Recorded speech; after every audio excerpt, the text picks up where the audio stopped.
哦，啊，那不能给咱们生个多那钱讲了呢。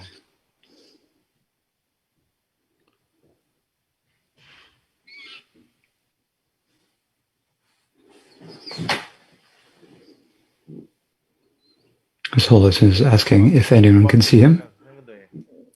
Can you hear me in Palpum Shadda? Please raise your hand.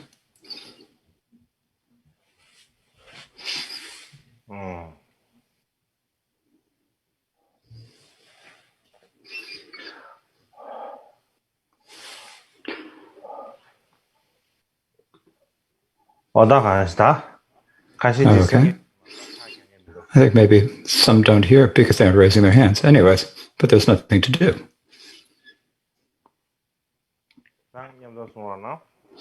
Now please recite the prayers together.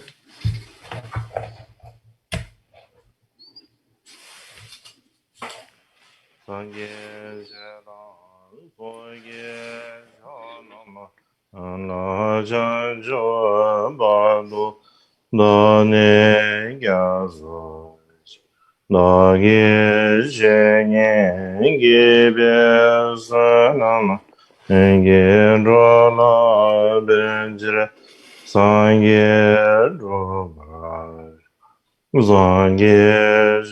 zhelang zoye zhanam ana chan choe padu dane gyasong nage jeso gebe esanam ge drola benjre sangye enrumara Sangye zhelang zoye zhanam ana chan choe padu dane gyasong nage jenye gebe sanonge rola benjre sangye robra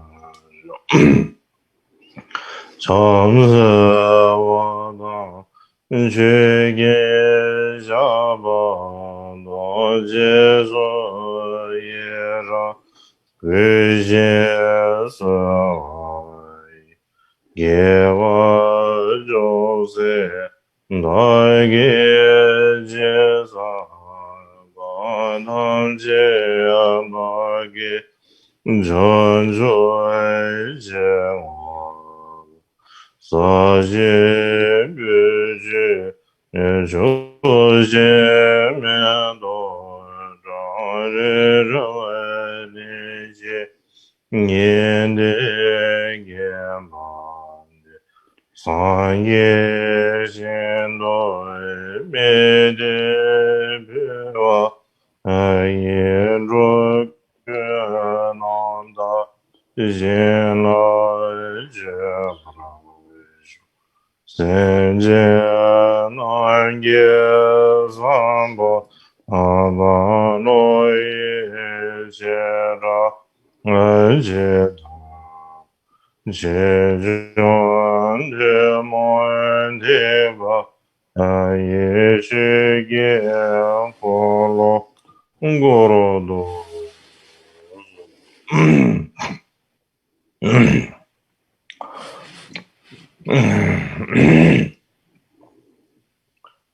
아예서 저런 너도 좀 보세서 내가 다 간절한 거를 여러 번째 봐가 저도 너무 너무 저는 이제 나가면 매일지 한번다 저절로 저기서 저거는 성에서로 이제 대단히 너무 저는 이제 가나 저도 이제 나 디젤로 저거 가서 되는데 왜 이제 이게 뭐도 저를 안 해주지 그게 라메 도제 경우란즈 반에서 남아른 보제 나게 줄베면 되죠. 그런 식으로 거는 이제 우선도 영어로자도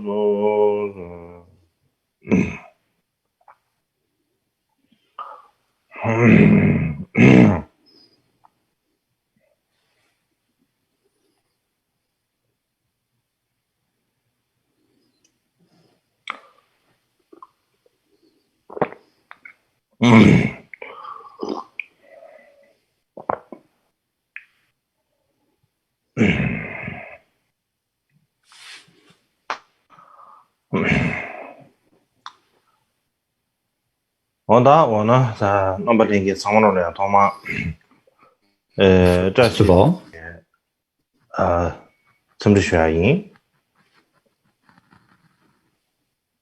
like to wish you all a Taishdelek.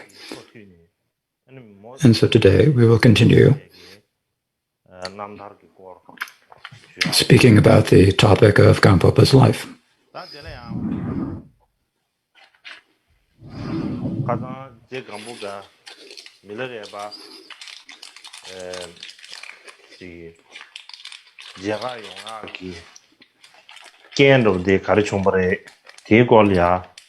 Yesterday I spoke about the conditions that made Gampopa wish to see Lord Milarepa.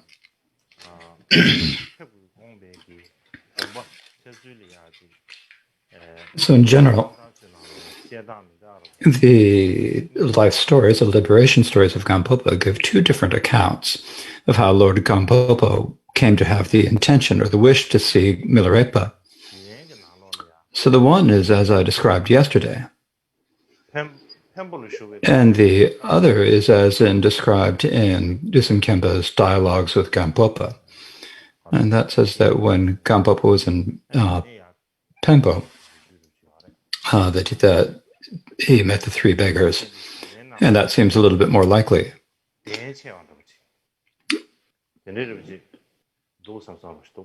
So I think that that one is more likely true.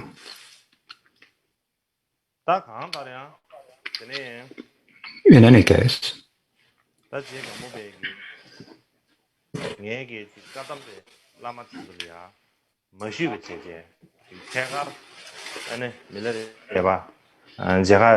so Gampopa thought to himself, if I went straight to Milarepa without asking the Kadampa gurus first, it wouldn't be right. So he went to all the gurus in U and Pempo, and he went to them, I'd like to go see Milarepa, so please grant me permission. So generally, the Kadampas were very reluctant to practice the secret mantra openly.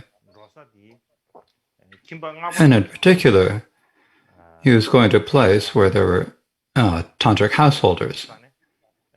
And so they thought, for that reason, what they must have thought, that he would probably become some sort of a ngakpa, a tantric practitioner. And so, because they thought that, it was difficult for him to get permission at first. But in the end, they agreed.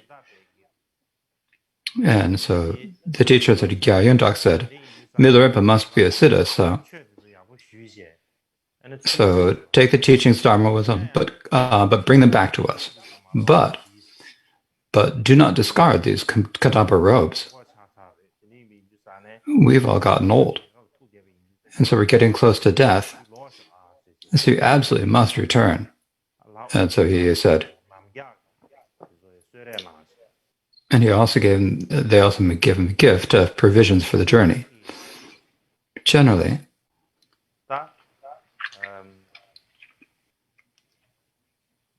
when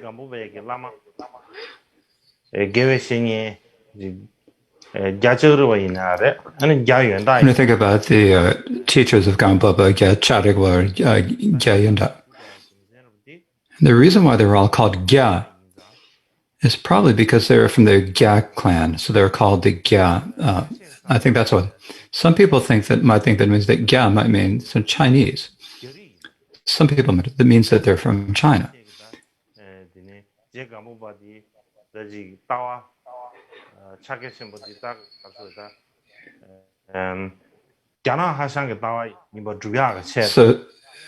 So some people, in order to prove that Karmpopa's view, they think that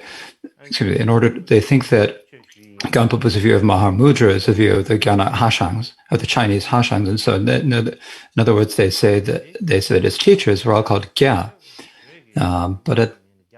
so they use the fact that his teachers were all named Gya as proof that they are Chinese. But at that time in Tibet, just because they're being called Gya does not necessarily mean that. And that particularly at that time, it meant that they were it does not mean that they're Chinese. For example, Gyā Yundak was someone who had spent his time really devoting himself to practice.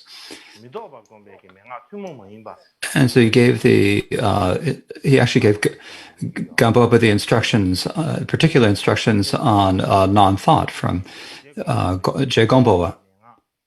And also he gave there are texts about the Mahamudra instruction from Gampopa.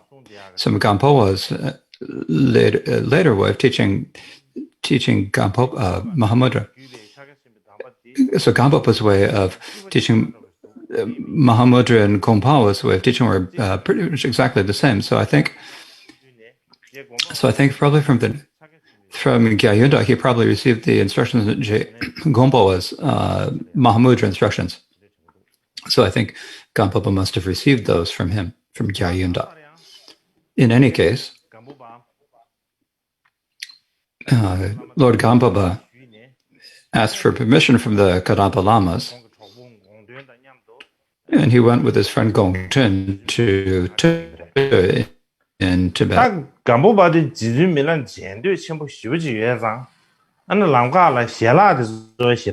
He was really insistent, so he was in such a hurry that he didn't eat much on the tree and he didn't sleep much on the way. So when they got to the plain of Gurmun Sang, Gongchen got very sick and was unable to keep going, and so they had to rest a few days. So at that time, so Gongchen was the sort of person who didn't think anything at all, and so Gongchen thought, I'm not going to get better immediately. And Gampopa's in such a rush to see Milarepa. He doesn't. I don't know if maybe they'll leave me here. But he is a good person, so I need to think of some way to do this. I need to make some way to make him not leave me. I have to do something to make him feel like make him not leave me.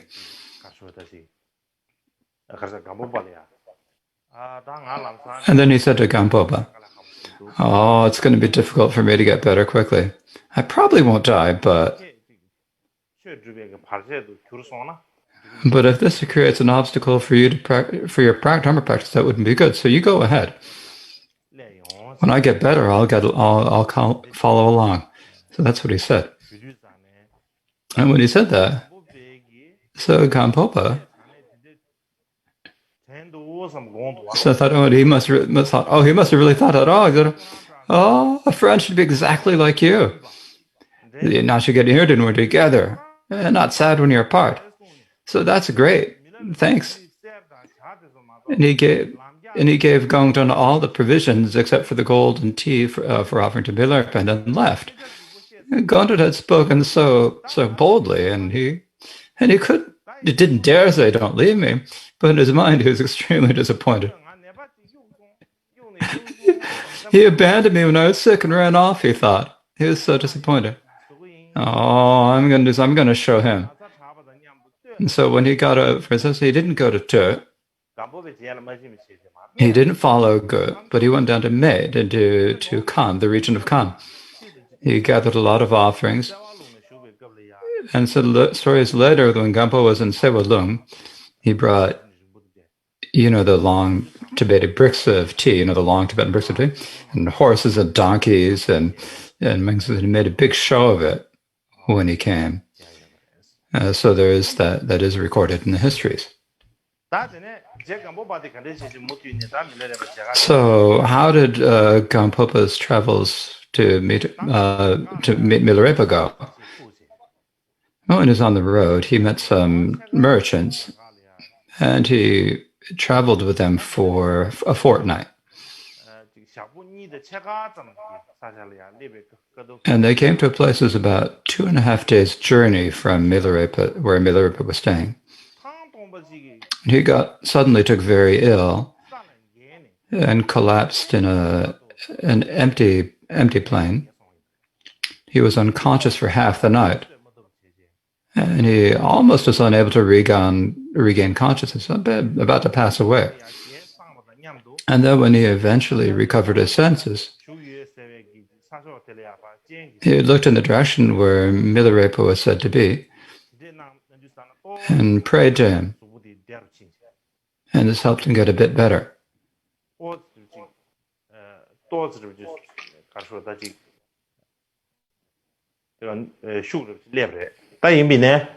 he got a little bit more strength, but he still was unable to go by foot. And so he stayed in that place for 7 days. Then there was a yogi who came along the road. So this yogi came, and so he saw that Gampopa was sick. And so he took a cup of water and he mixed a bit of tsampa into it and asked him what his situation was. And then he said, "Oh, it's great to be with you." And so the yoga said this. And Gampopa said, "No, I'm sick. I think it can be really difficult here. Why is it great to be with me? So what's great to be about being with me?" And then the yogi said, "Guru Yoga has been saying since last year that a monk from U would come, and he will benefit many sentient beings. He's been predicting this for a year. He even said the same thing the other day. So it's really great. You've got a lot of merit." When Gampopa heard this, then all of his exhaustion, all of this, all of a sudden just went away. It's like he got better odor, clear and fresh. And he said to the yoga, "Okay, I'm going to go with you. Let's go together." Not only did they go, the yogi said had a load that he was carrying, the big bag. "I'm going to take that and give that to me." And he said, as if he had no more sickness at all. And they went along. And on the way, the yogi said, "Gampopa will probably teach you some profound Dharma. And so if you get that, please also teach it to me." So he said that to Gampopa, and when he said that, Gampopa thought that this yogi was from Tsang, right? This Tsangpa is a little bit foolish. He's a little bit kind of is spending so many years, so long with the guru, and he's saying to me, who's just coming in, he's saying, "Please teach me." So this is really strange. And then he asked the yogi, "Have you already received the Dharma from Milarepa? I mean, how many years did you spend with the guru?" And so when he asked that, then the yogi said, "I spent 10 years with the guru. I received a lot of teachings. But the one he's giving to you is different than others." And so they had conversations like this as they went, and they came to Chuwar.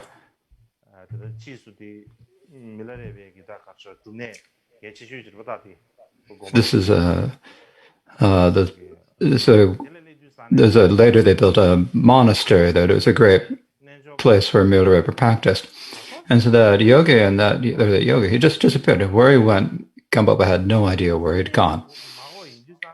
Not knowing who it was, then he thought, "Oh, he must have been an emanation," as I said yesterday, because first there were the 3 beggars, and they had just disappeared, and he thought they were emanations, and then the yogi again, when it disappeared without a trace, and so he must have been an emanation. Then when they reached Chuwar, then he reached Chuwar, and he went to beg for food and ask about Milarepa to a house. And when he went there, and so there was a woman who was weaving there, and he asked her, "Where is Milarepa?" And he asked her where Milarepa was. And she said that she could introduce him to a laywoman who knew Milarepa, and she introduced him to an old woman. And so Nyama, this is a Tibetan word for the laywoman. All of Milarepa's female students were called Nyama. Because they're on the they're called the nyama because on the full moon or the nyama, and on the 8th day and the new moon they practiced that, and so they're in that, and so in Neshan they also talk about nyama, and also there are many in Sikkim. So these days there was this old woman who was introduced, and this old woman said, it'll be difficult to see Milarepa today. So this evening, tonight, stay at my house.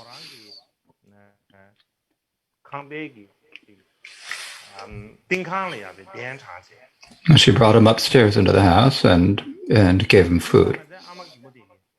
And then the old woman said to him, when I went to see the Jetsun yesterday, and when I saw him, he was saying to his students, last night I had a dream. I had a silver vase that was filled with amrita, and a monk came from the east, and that monk was carrying an empty crystal vase.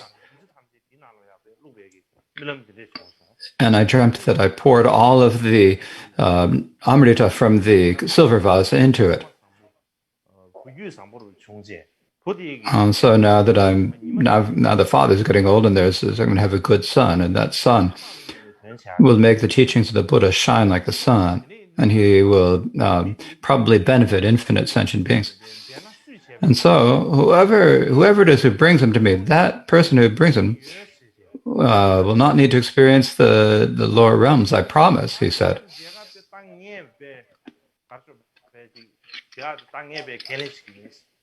And so I'll promise to bring you to the Srimadharma. So tomorrow I have a daughter who meditates there, and so I'll tell her. And so to please ask her to bring her to see the Jetsuns. His daughter has spent time with Milarepa meditating.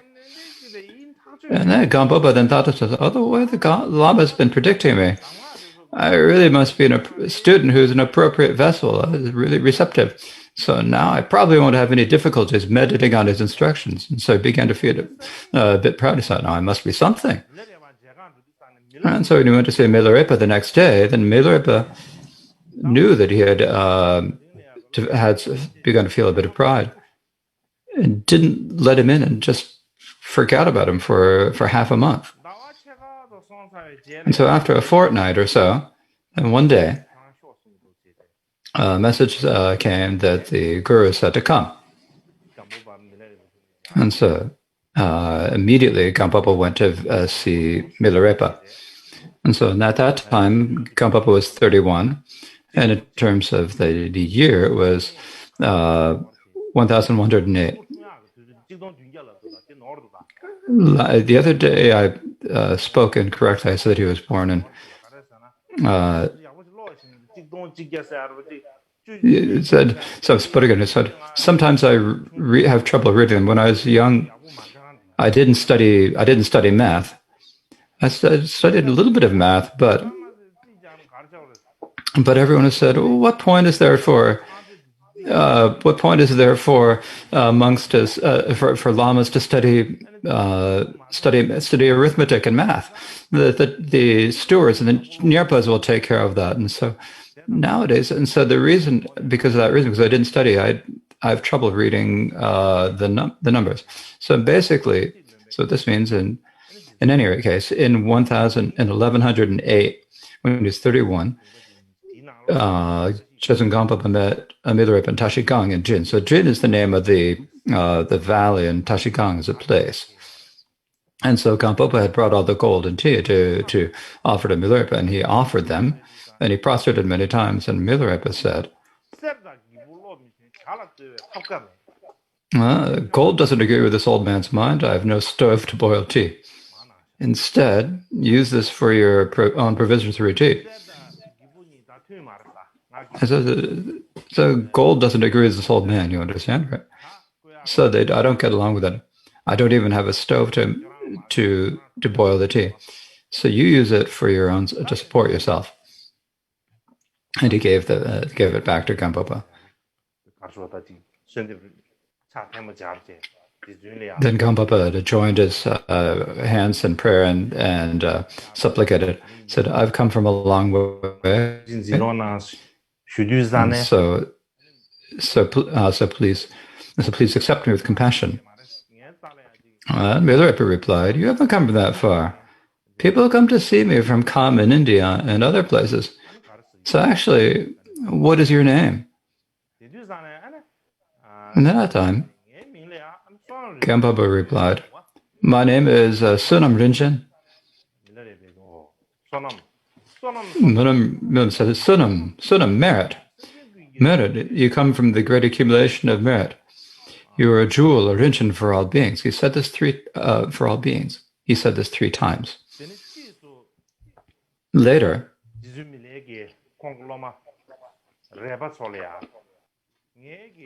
Later, the Jesuit said to his students, who are Repas, "Just hearing the son of mine's name will accomplish the benefit infinite sentient beings." But I didn't say that aloud at that time. He probably thought it'll make Gampopa feel proud again. And so he probably didn't say it for that reason.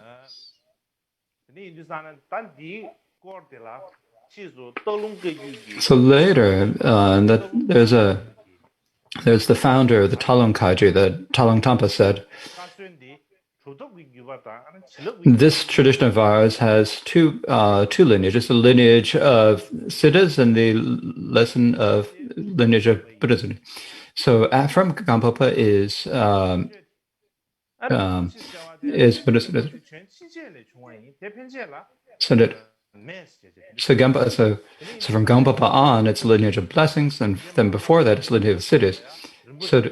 So when we talk about Rinpoches or jewels, they say, I mean, the precious, and so we say Rinpoche at the end. We say Rinchen on that. So we say Rinchen at that point, and it's not just that.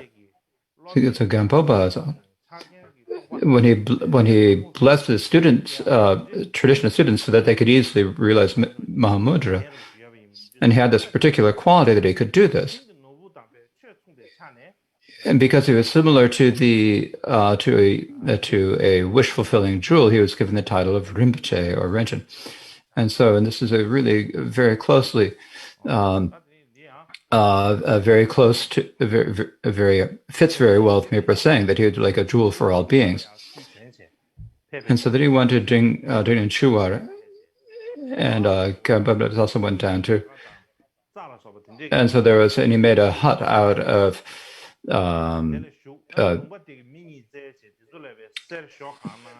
they made a hut out of grass and wood under there, and he spent there, and he used the gold and so forth to gather provisions and stuff, and things that he would need. And then he asked Milarepa for the provisions. And Milarepa gave him the Chakrasamvara empowerment and the empowerment of Vajravarahi by the Sindhara Mandala instructions on transferring and mixing. And he spent and then at that point, Gampopa said to me, I have really good meditation. I can meditate for 40 days continuously. Then Milarepa said, yeah, that's good, that's fine, but no matter how good your medicine is, the only result you're going to get is going to be being reborn in the formless realm. No matter how much you squeeze sand, you'll never get oil out of it.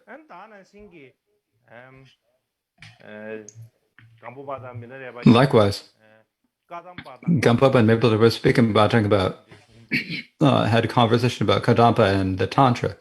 And Milarepa said, and Milarepa said, like a big monster has got into Tibetan people's breasts. Atisha was not allowed to give secret mantra, and that's just ruined everything. Everything's been ruined. He said that. And then when he said that, Kadampa said, the Kadampa also have many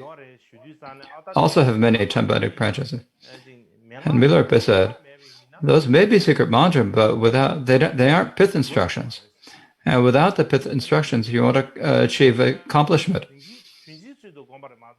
And meditating on the stage of the paths and selfless is just meditating on the universal. It's not actually taking perception as a path. So don't close your mouth and just meditate and just do what I say and meditate upon the path of means. And so then he meditated on prana, which means tuma. So it's about for a year meditating on that. So in total, he spent 13 months with Milarepa and received all the profound instructions of the Kaju. So then when he was 32 in 1109,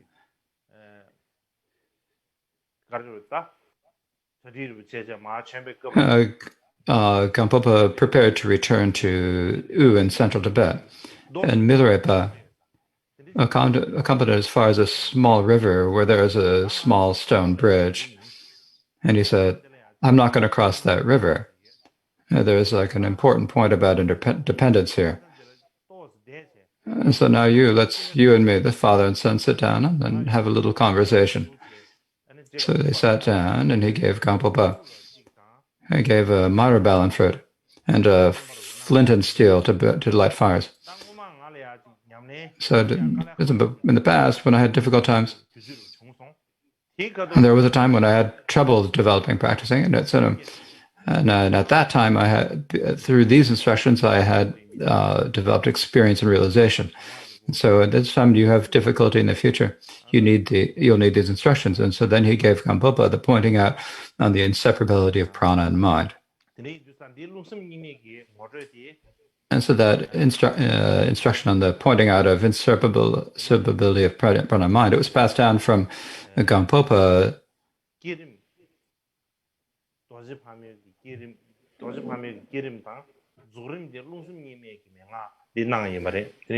And so he gave to do some Kempa the instruction in the creation and completion phases of Vajravara, this instructions of the inseparability of prana and mind, and this has become a particular feature of the Karma constant. And then Milarepa said, now actually you're probably going to be like really great paramount of great meditator. So now you must not have any arrogance about family or friend. And if you have any attachment, you shouldn't be attached at all to your relatives. You must give up on this life, be a child of the mountains, practice all Dharma in union.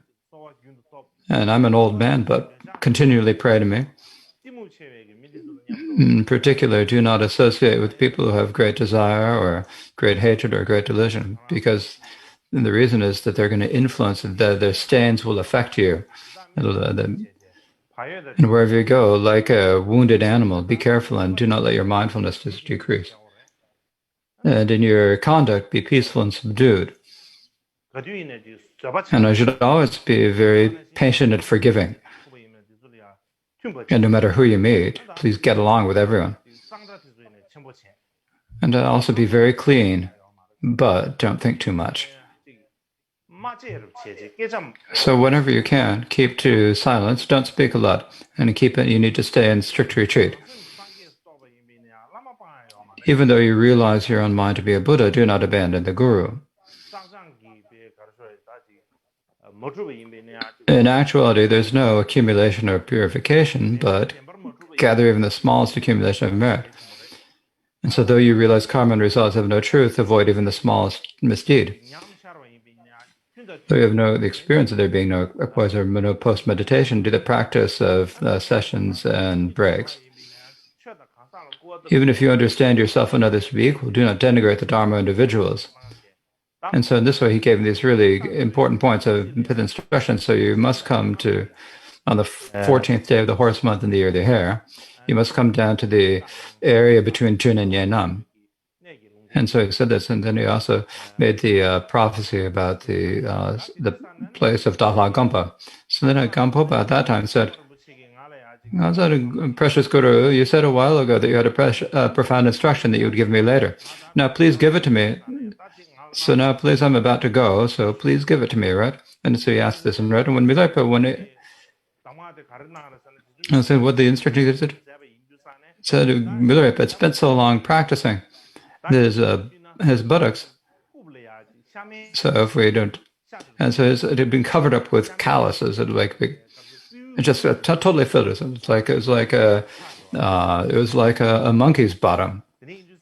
And so it had gotten really tough. And so he didn't have any cushions like we sit on, right? He just sat directly on the bare ground. And so he showed his bottom that had become like a monkey's. And he said, I practiced until I got like this. You also need to find some grit and determination and meditate.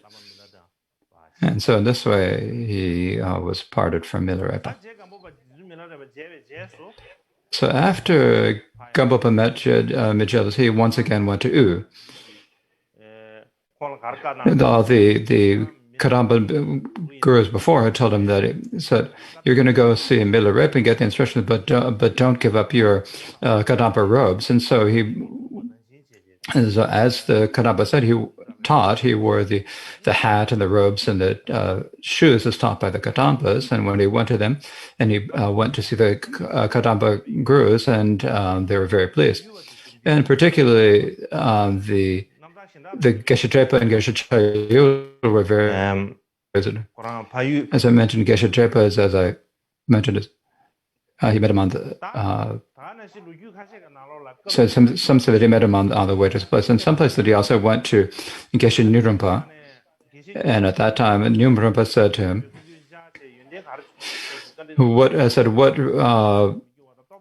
what qualities developed when he met Milarepa? Well, my winds do not move inside or out, and I have realization extended, but I have great. So now it's time for you to benefit sentient beings, said Nyurumpa.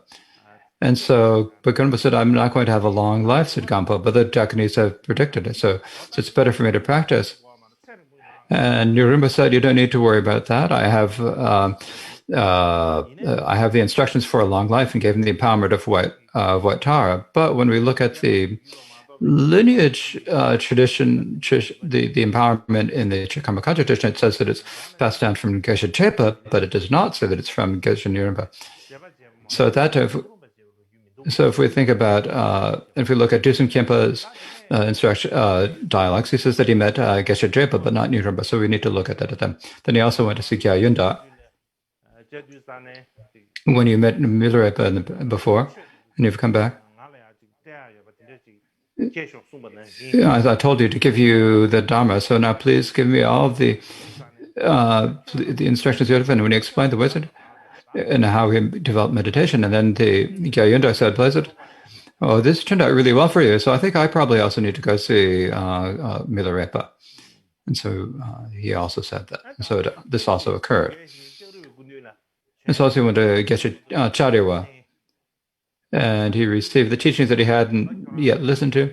And Chariwa said, now you're just a single person, but in the future you will be very well known, and you have very vast activity and a lot of fame. So now at that time in Peiyu there was a great famine, actually, and so because the famine, he couldn't get anything. He couldn't get any provisions for his retreats. So in whatever other practice he had no choice but to go anywhere else. He asked for permission to go, and he went to other places.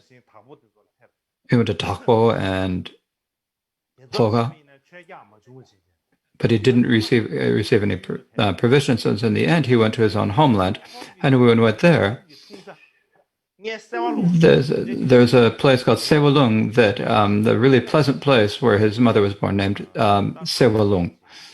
And so there he did meditation practice, and so before that, he didn't get good food. So he didn't have any strength in his body, and because of that, his meditation did not go well. And Milarepa had earlier said to him that if you don't have the strength in your body, then you won't be able to do it. So he said, and he remembered that Milarepa told him not to continuously meditate on Tumo, and so he ate more nutritious food and ate more food, and he prayed to Milarepa every day and meditated on Tumo. He only meditated on Tumo, and he was able to gain gain control over the bliss and heat. As Milarepa had precipitated, you will have the bliss and heat will enter the expanse as Milarepa predicted, and so it did occur as Milarepa predicted. So at that point, that time Gampopa did meditate a bit on Mahamudra, but he primarily meditated on Tumo. And when he achieved the power of the bliss and emptiness, then he was able to recognize the nature of mind more clearly before, and his meditation was much more clear, more vivid than before. And sometimes the images were sometimes like dreams and illusions, and sometimes they seemed really true and stable. So these experiences. Then eventually, as it improved, the external appearances.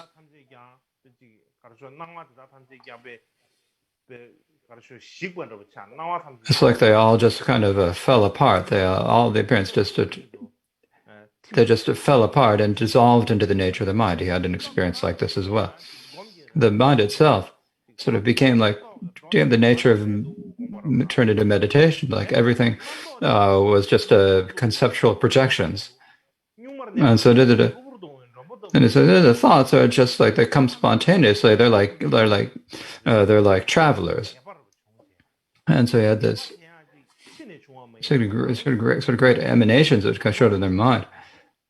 And they're all just emanations of the mind. And so he had it came in from inside. And so like all his previous practice at all sort of like an eggshell. It wasn't like, it's just the outside, the shell on the outside. It wasn't the actual thing. Yeah, and so he realized that he didn't need to put any faith into confused appearances. All appearances are just, and sometimes he thought that they're just complete untrue and emptiness. Sometimes they're like, untrue and like illusion. He had such experiences, and when these experiences, sometimes the meditation, since he was continually meditating, sometimes he really felt like that it's really enhancing or improving my meditation. But even that, when he looked at it early, it was just a little bit. It was like the realization getting a little bit deeper, but not actually improving, just getting more deeply set in. So basically, when looking at the nature of the mind, or the essence of the mind, no matter how much he looked at it, he said it's just that Lama Mipo was like the Dharmakaya. We see him as a human, a citizen, but actually he's by nature the Dharmakaya, and he developed real conviction in this, and felt even more devotion for the guru. And then he sang songs he sang songs about his realization. And he had a bodhicitta mala, and that had 21 seeds on it. And so there's a tree, and he went to that, and he said, if I've been prophesied by all the Buddhas of the 3 times, then may this,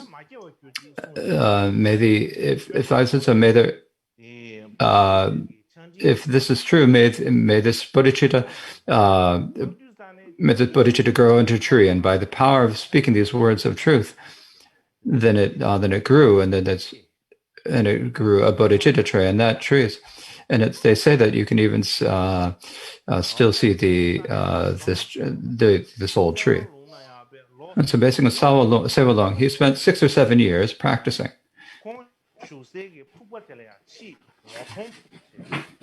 And later, the cave where he's called the cave of seeing the essence, because he'd seen the essence of the nature of mind. It was called seeing the essence.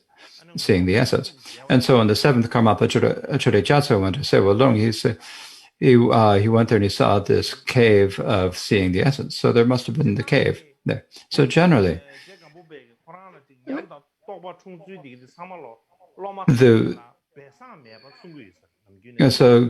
Gampopa must have told all the way he developed his experience and realization to his students without hiding any of them. And so what he said is,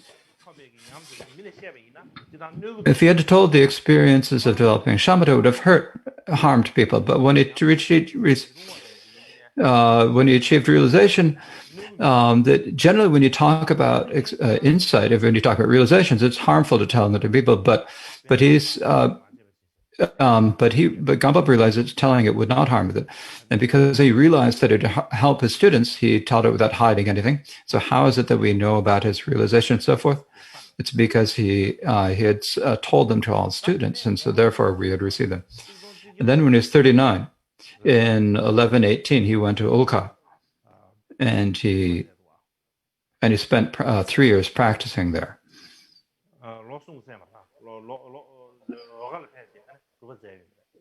So he was not 3 years. He went to Ulka. So Ulka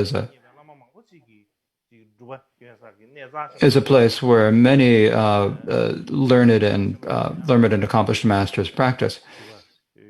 Tsongkhapa also spent a long time practicing there, and Longchenpa probably also went to Ulka. So many Tibetan lamas went there. It's a very important place, a very sacred place. So Ulka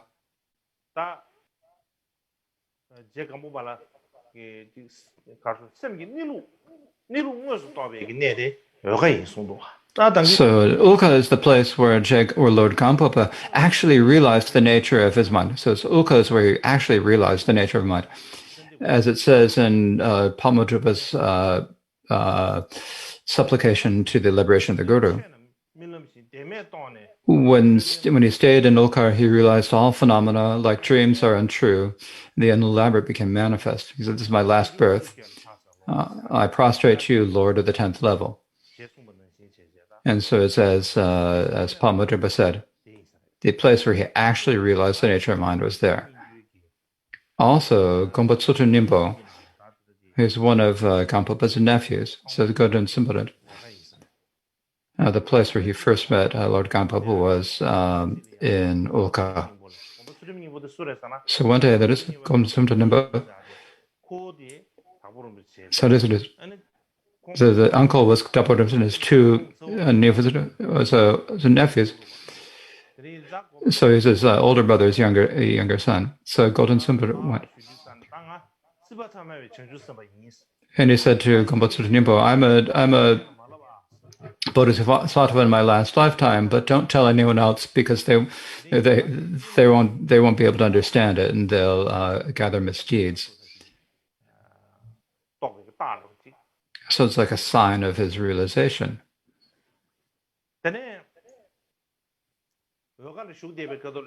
While he was staying in Ulka, he remembered that the Jetsun Miller had told him to come return on a particular day, and he went to go see. And on the way, he met Rinpoche, and Rinpoche said the Lama's passed away, and he passed away, and so he gave him his share of the relics, and at that point, Gampopa fell unconscious. So only after a lot of water had been splashed on his face did he regain his consciousness. And he had several little bit of gold that he was carrying, and he just tossed this all in the direction of where the Guru had passed away. And he sang songs about remembering the Guru. In case before Miller passed away, he'd left a testament, right? A written testament. He'd left a will or a testament. Give this to that student and so forth. He left a testament, right? And likewise, Miller, what said, isn't it?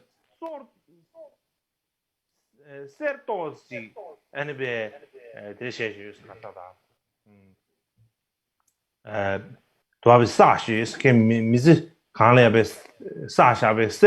have a little bit of gold that I've gathered in the course of my lifetime, and after I've died, and so you're going to need to divvy up that gold. The students are like, does Milarepa really have gold? How would Milarepa get gold?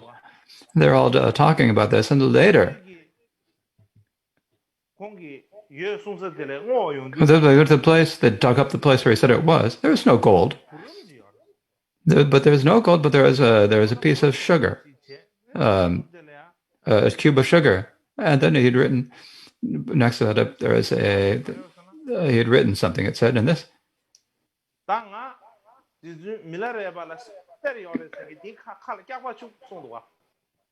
So whoever says that Milarepa said gold, put shit in his mouth. I don't have any gold. I don't need gold at all. So you all divvy up this sugar. So he went to Ulka. Then he went back to Ulka, and so this is probably the place where he met Lord Dusum Khenpa. At Ulka, he spent 10 years at Ulka and such places.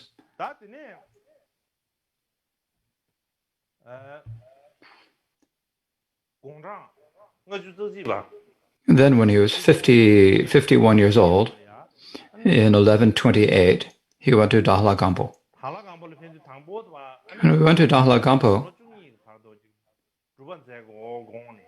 he thought to himself, I should spend 12 years doing practice. And when he thought and in the dream, there was a woman who came, who had body was smeared with ashes. She had a feather in her hand, and she said, instead of spending 10 years sealed in retreat, it's better to spend 12 years spreading the teachings. And so he decided at that point to begin gathering his students and nurturing his students. So generally the Dhampo Rinpoche's or Gampopa's way of nurturing students is that in general, in common, he taught them all the stages of the path, according to the Kadampa. He taught them the Gampopa, and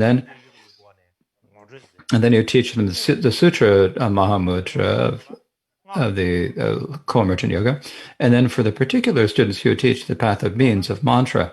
So in brief, he had the Kadampa pith instructions on as the foundation, foundation that submits on that path. You have the path of the union of Mahamudra, and so in this way, of the confluence of the Kadampa and Mahamudra.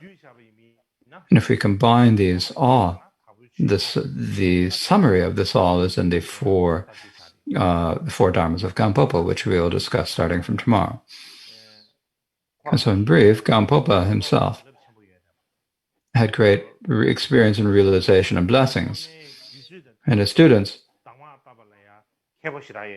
and is very good at giving instructions that were just at the right level for his students. So many of his students had experienced realization and miraculous powers all arise at the same time. And so what Gampopa said to his students, said, I had a really difficult time developing experience and realization, but it's really easy for you. So, and not only are the instructions profound, but the Kaiju has a transmission of blessing that is unlike any other. And so if you can practice, then there are many of you who will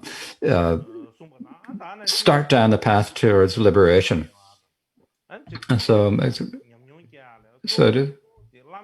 primarily for improving your meditation, removing obstacles, and developing experience, you must continually meditate on Guru Yoga. And he said there are many people who have come.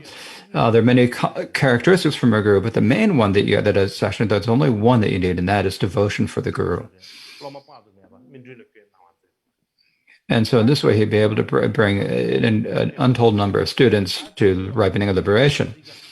So then when he was 75 in 1153, he started to get started to have a few health problems. And he said to his students, I'm not going to last for a long time. So if you want to receive any more teachings, come and take them.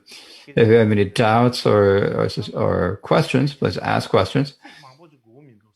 But basically, when you're teaching Dharma, you don't need a lot of teachings. My instructions, the main points, keep them in your mind.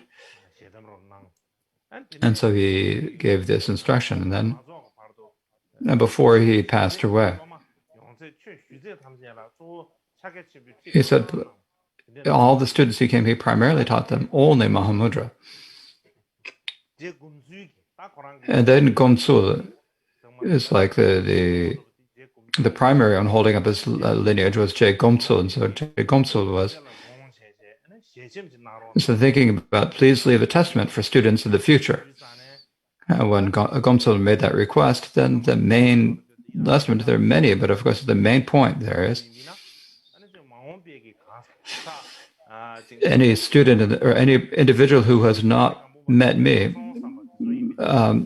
who thinks if they read the precious garland of the supreme path and the ornament of precious realization, if you read those, it'll be no different than actually meeting me.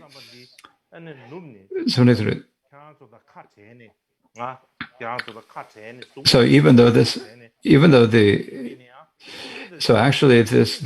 appearance of the guru will disappear like a dream, but the compassion, the blessings will remain. And so if you pray, so without forgetting me, have devotion and supplicate me. And if you supplicate me, then you will have resident. And so this is not just Gampopa, but actually many masters have also said similar things. And so for this reason, sometimes when we say, I don't find a guru, so I don't have anyone to supplicate you. And they complain, we don't have any authentic gurus, we don't have any genuine gurus. They have faith and devotion, then if you pray to the gurus and the three jewels, on all of the gurus who have come from our teacher, the Buddha Shakyamuni, and to all there have been so many masters who have experience and realization that cover the entire earth. And if you pray to them, it means like there's like no problem of lacking people to supplicate. People to the question, the problem is that there are not enough people who are supplicating. The people who are praying, who are supplicating, don't have enough faith and devotion. That's the problem.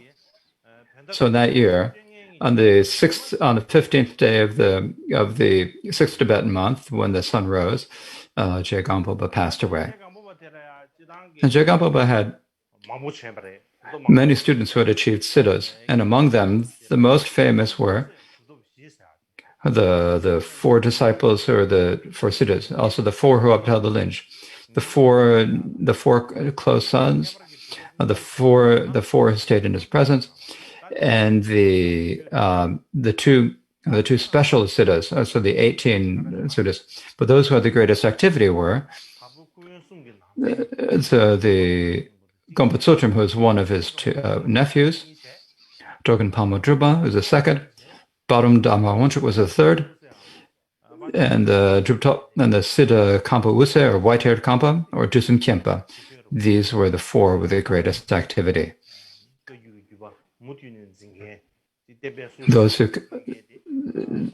Those are the ones who would continue to uphold the teachings. They continue to be like the life force of the Kadampa teachings.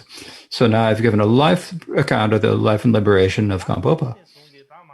So starting from tomorrow, I have to talk about the four Tadras. If I only tell you stories and tell you history about Tibets, it's not okay, right? Well, that wouldn't be right. So starting from tomorrow, I will teach on the four Dharmas. So actually the four Dharmas, I gave you yesterday, there's only one stanza, right? But we'll give it a bit of longer explanation. I have to give it a little bit of explanation. So basically, especially in the collected works of Gampopa, there are what are the pith instructions on the four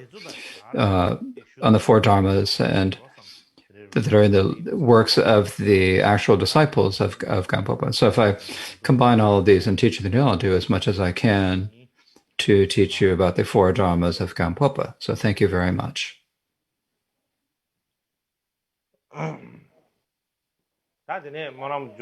So next we will have the concluding prayers. 제세바니 돈에니베 하나만 번제데 개가나시 발론 주바이 시베소는 저와 저와라쇼 시시벤조로 마른 조베시 두베덴바 유레네 바다 텐진제베 예보담바나 벤주르기게 유리샤디쇼 개근이지 라소가마바 개근체레 제드가마바 개근도소 원구로가마바 오yen론드 텔레샤데 엔스我生啊，性病着眼呢，东爱心间怕的，该把想啊上面确定这些的所有了。好了。